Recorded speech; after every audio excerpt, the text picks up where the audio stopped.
గృహప్రవేశానికి పాలు ఎందుకు పొంగిస్తారు? హిందూ సాంప్రదాయంలో పాటించే ప్రతి ఆచారం వెనుక ఏదో ఒక అర్థం దాగి ఉంటుంది.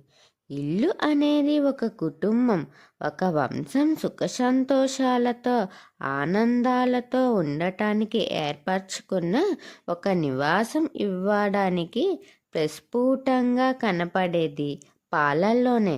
లక్ష్మీదేవి పుట్టింది పాల సముద్రంలో.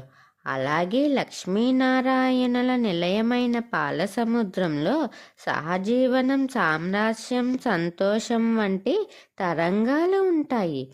మన ఇంట్లో పాలు పొంగితే పాలతో సరదాలు, సిరి సంపదలు, ప్రేమాభిమానాలు పొంగాలని, వీటితోనే శ్రీ లక్ష్మీనారాయణలు మన ఇంట కొలువుంటారని పవిత్రమైన ఆకాంక్షతో గృహప్రవేశ సమయంలో పాలు పొంగిస్తాం మనం.